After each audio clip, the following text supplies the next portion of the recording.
friends, and welcome back to Girl on Fire, the financial independence podcast for independent women. My name is Priya. I'm a chartered accountant and analyst and the creator of Paper Money Co. I'm also a fierce financial feminist and the host of this podcast. I believe that a woman who is in control of her money is in control of her life.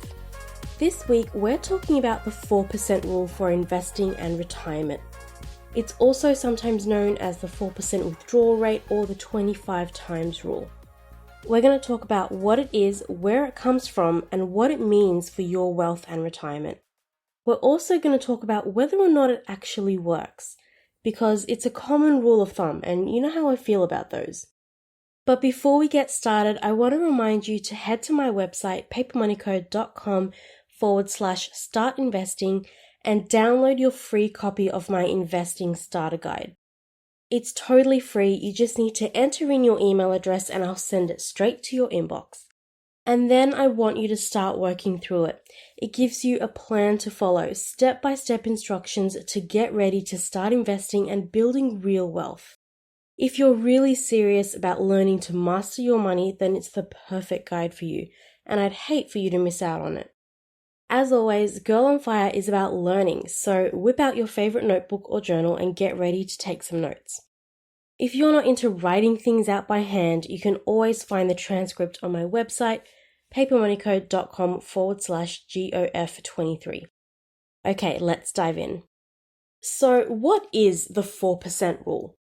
The 4% rule is a commonly used rule of thumb to determine how much of your investment portfolio you can withdraw as income without running out of money. And by doing that, it's also used to determine how much money you need to be able to retire, whether that's traditional retirement or early retirement. Now, it's certainly more complicated than that, which we'll get into in this episode, but that's the gist of it. It came from a 1994 study by an investment manager named William Bengen and really started gaining traction after a 1998 study called the Trinity study. In his study, Bengen explored sustainable withdrawal rates for retirement portfolios for 30-year rolling retirement periods in the US from 1926 to 1963. And based on his research, he determined that 4% is the highest initial withdrawal rate that would allow the retirement portfolio to last 30 years regardless of market conditions. So the 4% rule says that you can safely withdraw 4% of your retirement portfolio, adjusted for inflation, as income for 30 years before you run out of money. For example, if your retirement portfolio is worth $800,000, then using the 4% rule in your first year of retirement, you can withdraw $32,000. And then each year you'll adjust your 4% for inflation and withdraw that amount. Now, the 25 times rule is just the 4% rule expressed in a different way. It tells you how much money you need in your portfolio to be able to withdraw 4%, adjusted for inflation, of course. For example, if your annual expenses in retirement are expected to be $40,000, then your retirement portfolio would need to be $40,000 multiplied by 25, which is $1 million. As for where the 25 comes from, that's just mathematical. 1 divided by 4% is 25. 1 divided by 3% is 33. And 1 divided by 5% is 20. It's just changing the mathematical expression. So that's what the rule is, where it comes from. It comes from the same place as the 4% rule. The Trinity study, the 4% rule, and the 25 times rule, they're often cited in the FIRE community, so you may have heard of them before. That's what people call their FIRE number, essentially how much their portfolio needs to be worth for them to tell their bosses to F off and retire early. So your FIRE number is basically the same thing as how much do I need to retire. It's just that with FIRE, you're retiring earlier than the government-imposed retirement age. Now, the Trinity study was also updated by its original authors in 2011, and they basically came to the same conclusion. But what I want to do in this episode is to put it under a bit of scrutiny. Does it really work? Does it work now in 2021 and all over the world when planning for early retirement? Now, to determine whether or not the 4% rule is good enough for us, we need to look at some of the assumptions that were used in the study. Because financial models can't take every situation into account, so they need to draw some assumptions. And I know this from years of experience in building models myself. As an analyst, I can create the most comprehensive and robust model I possibly can. But I can't account for every possible situation under the sun. You have to make some assumptions about the data you're using or the scenarios you're testing. And those assumptions might not make sense for your circumstances, which means that the 4% rule might not work for you. So whenever you read or hear anything about studies and research, it's always super important to understand what assumptions are being used in the study. And you'll see that a lot of the assumptions made in the Trinity study are actually limitations or drawbacks of the 4% rule. So first up is the time horizon. A lot of the time on the internet, if you hear people in the FI community talking about the 4% rule, they define it as how much you can withdraw without running out of money. And that's simply not true. This is often overlooked, but the Trinity study didn't calculate withdrawal rates on the assumption that the investor never runs out of money until they die. The 4% rule actually only assumes a 30-year time horizon. It means that you can safely withdraw 4% of your portfolio to last you the next 30 years, which isn't necessarily the end of your life, especially if you're retiring early. Now, in the 90s when the study was done, FIRE wasn't really a thing. People were still expecting traditional retirement in their 60s. So looking at a 30-year time horizon kind of made sense. Because in 1998, when the Trinity study was done, the overall life expectancy at birth in the US was just under 77 years.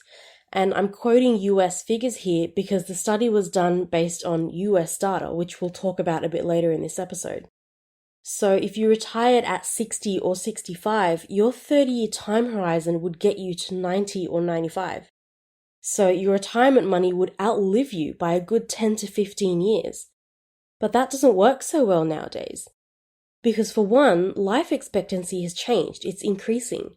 The overall life expectancy at birth in the US now is about 80 years. And more importantly, there are a lot of people who are trying to retire earlier than 60 or 65. That's what the whole FIRE movement is. If you retire at 50, then with a life expectancy of 80, you'll only just fall inside the 30-year time horizon of the Trinity study and the 4% rule. But what if you retire at 50 and live until 85 or 90? In those last 5 or 10 years of your life, you may not have enough money because your retirement portfolio would already have been depleted. Or what if you retire at 45 like I'm hoping to, and you live until 85? That's 40 years. The 4% rule only covers a 30-year time horizon, so what about those last 10 years? I'm not saying that you'll for sure be in poverty. I'm saying that the study the 4% rule is based on didn't consider that you'll be in retirement for that long. And it's important to remember that if you're using the 4% rule for your retirement planning, especially if you want to retire early, because there is no loan for retirement, and the government won't help you. Do you hear me? The government will not help you. The aged pension is barely enough to survive on, let alone live comfortably on. Your retirement is up to you. The next limitation that I want to draw attention to is the fact that based on the research I did for this episode, it doesn't appear that the Trinity study took the special circumstances of women into account. And by that, I mean things like life expectancy. According to the World Health Organization, women live on average 6 to 8 years longer than men do. And we talked about this way back in episode 2. Because women live longer, we have a higher risk of running out of our retirement money. It's called longevity risk. And that's so sad to me. This happens to so many women and it's heartbreaking. I don't want it to happen to me. Throughout my whole life, I've worked my booty off to make sure I can always support myself. I worked my booty off to get a good education that led to a stable job with a decent income, even if that job was toxic. Even if I was facing workplace bullying every day for years. Even though I was miserable and I hated my life. And the possibility of enduring all of that for 40 years to end up in poverty when I'm an old lady terrifies me. How am I supposed to go and get a job when I'm 82 years old? Will I even be healthy enough to work? How will I cover my medical expenses? And I'm still hoping to retire at 45. So based on the 4% rule, my money will last for 30 years of retirement, which means I'll be 75. And I hope I'm lucky enough to live a little longer than that, but I don't want to do it in poverty. Another drawback is that the research underlying the 4% rule is done using historical US data. Now, there are two important things to note here. One, historical performance doesn't guarantee or predict future performance. The research assumed a return of 10.3% on stocks, 5.2% on bonds, and inflation of 3%. And that was based on the historical data that was available to them at the time. But historical data doesn't predict the future. Anything can happen, and one day those rates may no longer be relevant. And the other thing is that those historical figures are based on the US market. So the study isn't as applicable in other countries like Australia. In fact, Wade Pfau, who's an academic with a specialty in retirement income, has a website called Retirement Researcher. And he commented on the 2011 update of the Trinity study and said that the 4% rule has not held up nearly as well in most other developed market countries as it has in the US. So for my listeners in Australia, you need to take that into account when planning your retirement. But then, what withdrawal rate is safe for us to use? Well, Aussie Highfire is a blogger in the Australian fire community, and he recreated the Trinity study using Australian data all the way up to 2016. And based on his model, the safest withdrawal rate was 3%, not 4%. So you'd have to take your annual expenses in retirement and multiply by 33, not 25.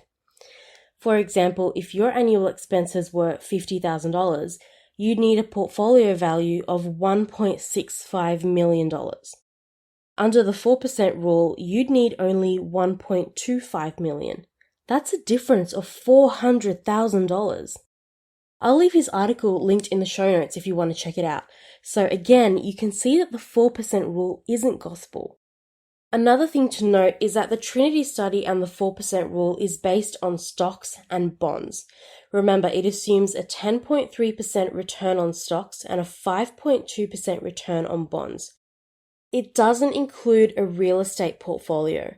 And that kind of makes sense, right? Because you can't withdraw 4% from a portfolio of real estate. Real estate isn't a liquid asset.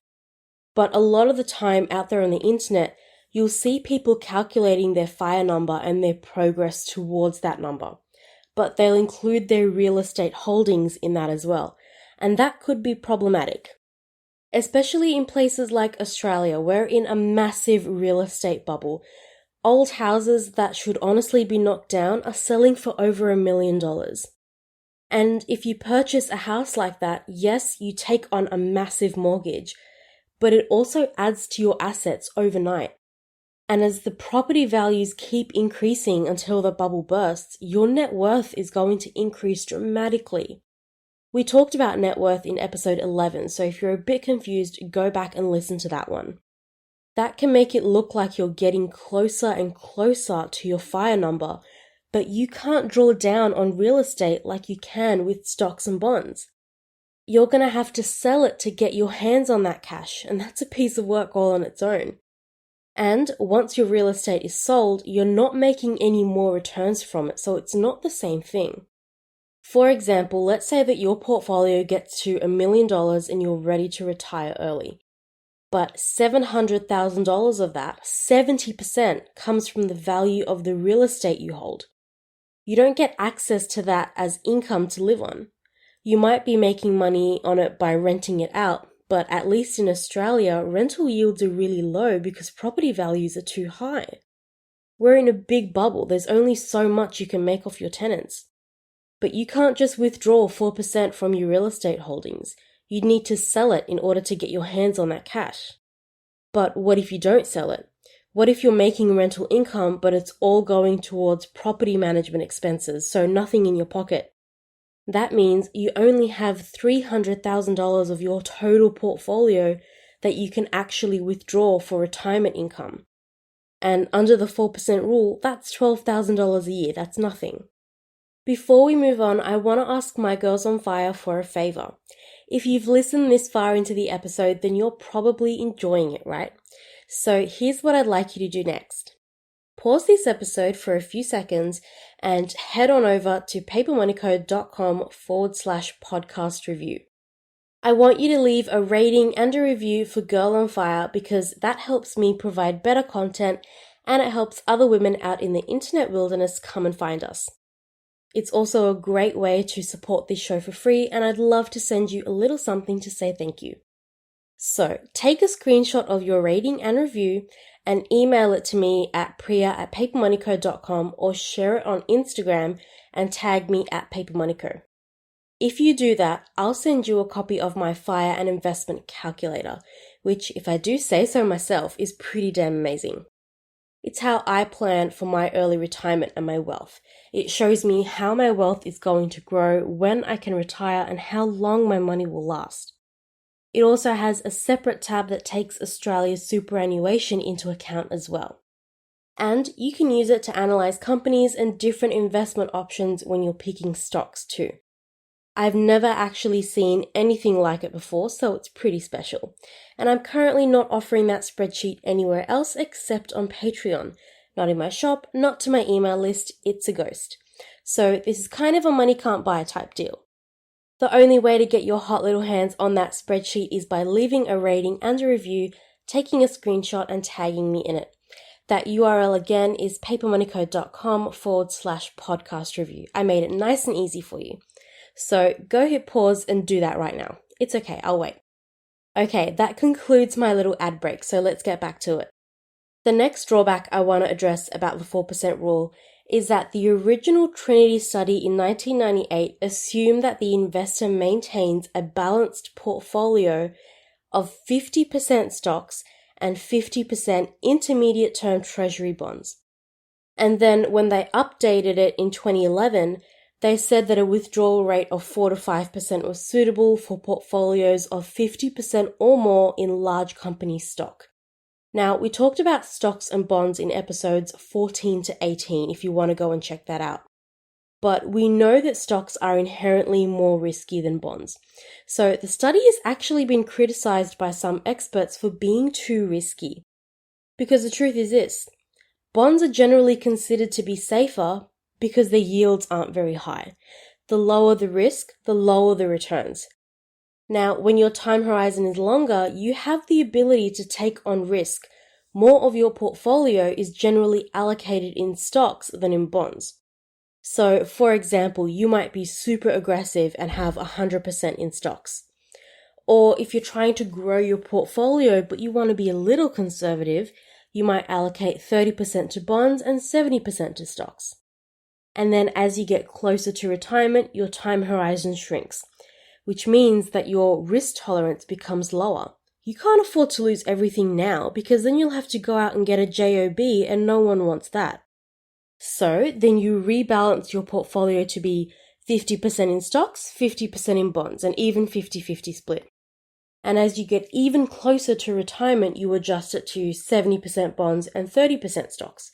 Do you see how in this example, the portfolio is being allocated away from riskier investments and towards safer investments as the time horizon gets shorter? And now retirement is coming up real soon, so you rebalance your portfolio again and go 70% bonds, 20% stocks, and 10% cash. This is just an example using arbitrary numbers. Your asset allocation needs to depend on your investing strategy. But I'm trying to show you how your asset allocation changes as you get closer to retirement.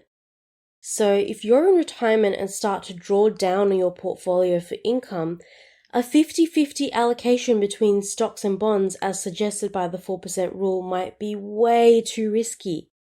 The stock market could take a nosedive tomorrow and you could lose half of your portfolio. Of course, it'll rebound, it always does, but what if that takes 5 years? And what if during those 5 years you don't have enough income because your portfolio is half the woman it used to be?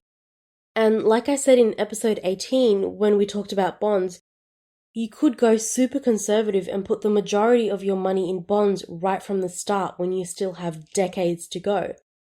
But you're really limiting your returns and the growth of your wealth because bond returns just aren't as high as stock returns, and that's because they're less risky. So this is my educated guess. The study says to have 50% or more of your portfolio in stocks because the return from bonds aren't high enough to sustain your portfolio. Because you aren't withdrawing it all at once. You're only taking out 4% and the remainder of your portfolio keeps growing until next year when you withdraw again. But if you're heavily invested in bonds, the remainder of your portfolio will yield lower returns and grow slowly. So you need to be invested in stocks so that your portfolio keeps up with your withdrawal. That's just my guess. Because recommending a 50-50 allocation between stocks and bonds in retirement is super risky. So that's just something to think about. Some experts have also done another study and in 2013 published a paper saying that the 4% withdrawal rate isn't safe when interest rates are so low, like they are nowadays compared to back in the 90s.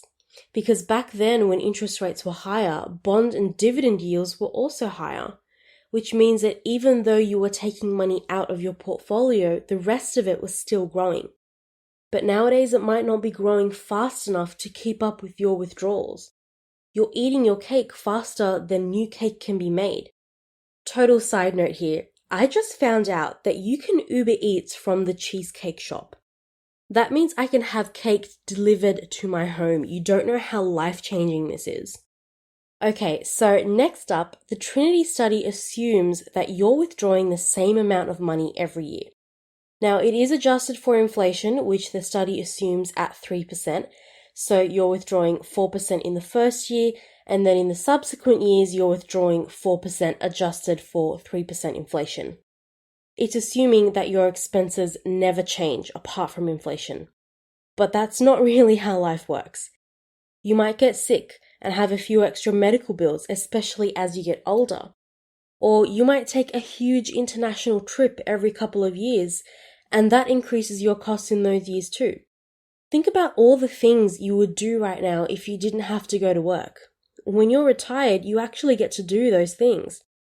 And the truth is that most of those things will require some form of expense. Also, you might decide to withdraw less in a bear market to minimize your losses. And you might decide to withdraw more in a bull market and live a little more lavishly. But the 4% rule doesn't take that into account. It assumes that you're withdrawing 4% adjusted for inflation every year for 30 years. And the last drawback I want to talk about today is the fact that the Trinity study doesn't take taxes and fees on mutual funds into account. So you might be getting a 10.3% return on stocks and 5.2% return on bonds with 3% inflation, just like the study assumes. But you still have to pay taxes. And you still have to pay mutual fund fees or management expense fees on an ETF. And that reduces how much money actually ends up in your leather Kate Spade wallet when you withdraw from your portfolio. Any mutual fund or management expense fees you have to pay will depend on what you're invested in, and they'll eat into your returns. And you'll also be taxed on any dividends, interest, and capital gains that you make, but the study doesn't include those things. So if you were to withdraw 4%, you'd have to use that income to cover those taxes. Taxes don't stop just because you're retired. Governments aren't that nice. Now, as I said before, I know from my experience with building financial models that you can't always account for every single scenario. So I'm not saying that they did this wrong by making those assumptions. You have to make assumptions. What I'm saying is that if your life and your circumstances don't reflect those assumptions 100%, then the 4% rule isn't going to apply to you 100%. And that means that you need to be cautious when using rules like this, because you could be planning your retirement using a rule that's based on a lifestyle and investing strategy that's completely different to your own. Okay, so now that I've spent all this time talking about why the 4% rule doesn't always work, let's talk about what I actually use to plan how much money I need for retirement. And the answer, unfortunately, isn't as simple as multiplying my expenses by 25 or any other number. But for me, it's a more robust way, which is why I like it. It's not based on a benchmark or a rule of thumb, because we know how feisty I get about those. So this is what I do. First, I estimate my expenses in retirement. And I'm generous here. I'm hoping to spend a ton of time traveling and enjoying myself, which means I need money to cover those expenses. So I'm planning for my expenses to increase in retirement. It's common to assume that your expenses go down in retirement, and sometimes they do, but not always. You might not be spending money on work lunches or commutes anymore, but you'll likely be spending money on different things, especially if you retire early. You retired early for a reason, and those reasons often involve some kind of expense. So don't fall into the trap of assuming that your lifestyle will be cheaper in retirement. That's not always the case. So I'm currently planning for my annual expenses in retirement to be $70,000. Yes, my expenses could change from year to year. But I'm an anxious person and I want to be conservative here. So that $70,000 should cover most situations that retired Priya finds herself in.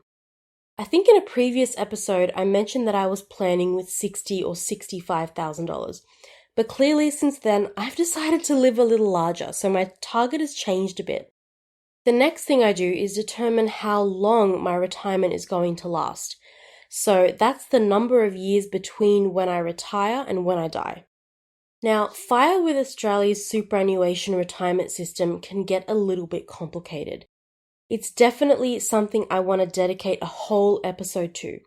But for simplicity's sake in this episode, let's assume that I'll retire at 45 as planned and my brokerage and retirement accounts are combined. We'll ignore the age restriction for accessing retirement accounts in this scenario because it complicates things a bit. We'll talk about that in a future episode. So I'll retire at 45 and my retirement money needs to last until the end of my life, 40 years later at 85 if I'm lucky. And I'm taking my life expectancy as 85 because that's what the statistics say, plus a little extra in case I happen to live a little longer. Life expectancy at the time I was born was about 80 years for females in Australia, and I'm padding that by 5 years just in case. That means I'll need to cover $70,000 of annual expenses adjusted for inflation for 40 years. You can already see that the 4% rule isn't going to work for me because it's based on a 30-year retirement, not 40 years. Now, what my FIRE calculator spreadsheet does is it takes the sum of those expenses over 40 years adjusted for inflation and tells me how much money I need in my retirement account at 45 when I retire to be able to cover 40 years of expenses. It tells me how much I need at the starting line to last me until I get to the finish line. This is called calculating the present value of my future expenses. How much money will I need in my nest egg on the day I retire to last me until the end of my life 40 years later? Now, I assume an 8% overall return for my entire portfolio, adjusted for 2% inflation, and it's after things like fees and taxes, so I'm trying to be conservative here. That tells me I'm going to need about $1.6 million to fund 40 years of retirement. To me, that's a much more robust and personalized way of figuring out how much money I need to retire. And it's based on my investing strategy, my lifespan, and my retirement plans. Because remember the assumptions of the 4% rule. 10.3% return on stocks, 5.2% return on bonds, with a portfolio that's 50-50 allocated in stocks and bonds, and 3% inflation for 30 years. So using the 4% rule with annual expenses of $70,000, I'd need $1.75 million. Which is an extra $150,000. but it's also based on the assumption that I'll spend only 30 years in retirement, not 40. And it's also assuming that my asset allocation is going to be 50% in stocks and 50% in bonds. And I don't see myself doing that because that'll be too risky for me. My portfolio at the moment is heavily invested in stocks because I have the time to risk being more aggressive. I'm only 29. I have at least 15 years until early retirement and even longer until traditional retirement. So right now my priority is growth. But as I get closer to retiring, my asset allocation will change. That's why in my FIRE and investment calculator, I've purposely made the model dynamic so that I can change my withdrawal rate. And in the tab with the Australian FIRE calculator where I take our system into account, I've set it up so that I can switch between using a withdrawal rate or using the present value of my expenses. Another thing is that using the 4% withdrawal rate, my figures currently have me on track to retire at 45, which is great. That's my goal. But when using the present value of my expenses to calculate my FIRE number, I should reach my goal by 44. And if someone told you that you could retire a year early, would you really say no? And that's all I have for you girls on FIRE today. My challenge for you this week is to head to papermoneycode.com/start investing and download your free copy of my investing starter guide. It gives you a step-by-step plan to follow to get your finances ready to start investing, including working with a budget, building an emergency fund, and paying off debt. You just need to enter in your email address and I'll send it over to you. The sooner you can get your foundations set and get those good money management practices in place, the sooner you can start investing and building your wealth. On next week's episode, we're going to be talking about dollar cost averaging, which is an investing strategy often used to reduce volatility in the stock market. It's going to be a super interesting episode, so you're definitely not going to want to miss it. Don't forget to rate and review this podcast at papermoneycode.com/podcast review. It really helps me figure out whether you're enjoying this content and learning from it. Your feedback helps me improve my content so that the episodes get better and better. It's also the best way you can support this show and it's totally free. Leaving reviews helps others find us as well. Also, remember to take a screenshot of your rating and review, share it on Instagram and tag me at papermoneyco.